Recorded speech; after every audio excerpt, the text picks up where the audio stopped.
দমদম অগ্নিকাণ্ডে ক্ষতিগ্রস্ত বস্তির বাসিন্দাদের স্থানীয় রবীন্দ্র ভবনে আশ্রয় দেওয়া হয়েছে প্রশাসনের তরফে। ভিটে মাটি হারানো মানুষদের প্রয়োজনীয় খাদ্য বস্ত্রেরও যোগান দেওয়া হয়েছে।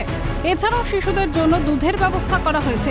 24 ঘন্টা অ্যাম্বুলেন্স পরিষেবাও রাখা হয়েছে।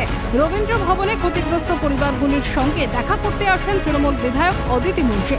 যতদিন না সরকারের তরফে মেলাবাগান বস্তির বাসিন্দাদের থাকার ব্যবস্থা করা হচ্ছে, ততদিন তাদের রবীন্দ্র ভবনে থাকার কথা জানানো হয়েছে প্রশাসনের তরফে।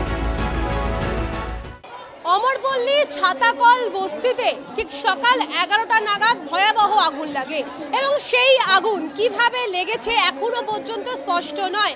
ইতিমধ্যেই সেই বস্তি পুড়ে ছাই হয়ে গিয়েছে এবং বস্তির যারা বাসিন্দা রয়েছেন তাদেরকে ইতিমধ্যেই রবীন্দ্র ভবনে এনে রাখা হয়েছে। আর তাদের যাবতীয় যা যা দরকার, খাদ্য, বস্ত্র, পোশাক, যা যা দরকার সবটাই কিন্তু প্রত্যেকটা ব্যবস্থা করা হয়েছে। শনিবার দুপুর 12টার আশেপাশে দাউ দাউ করে জ্বলে উঠল দমদমের অমরপল্লীর মেলাবাগান বস্তি। কিছু বুঝে ওঠার আগেই একের পর এক ঝুপড়িতে আগুন ছড়িয়ে পড়ে। চারিদিকে তখন শুধুই হাহাকার আর কান্না।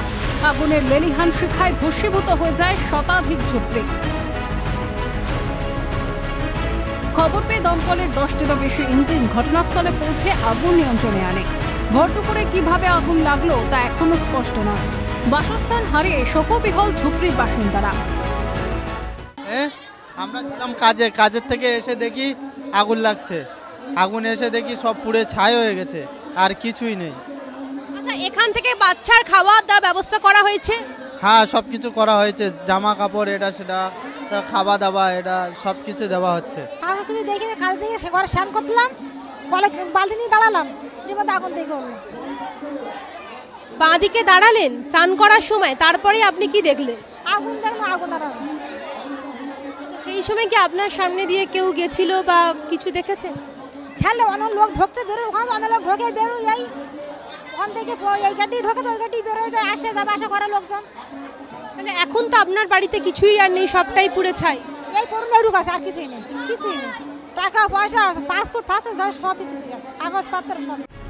দমদমের এই বিধ্বংসী অগ্নিকাণ্ডের ঘটনা নিয়ে উঠছে একাধিক প্রশ্ন। শহরের বুকে কি করে ঘটল এত বড় অগ্নিকাণ্ডের ঘটনা? আগুন লাগার পর তা নিয়ন্ত্রণে আনতে কেন এত বিলম্ব হলো? এর দায় কার? পাশাপাশি ভিটে মাটি হারা ঝুপড়িবাসীদের মাথার উপর ছাদি বা কবে হবে? এরকম একাধিক প্রশ্ন ঘুরপাক খাচ্ছে এলাকাবাসীর মনে। ক্যামেরায় জ্যাকির সঙ্গে দীপাঞ্জনা সাউদত্তের রিপোর্ট, ক্যালকাটা নিউজ।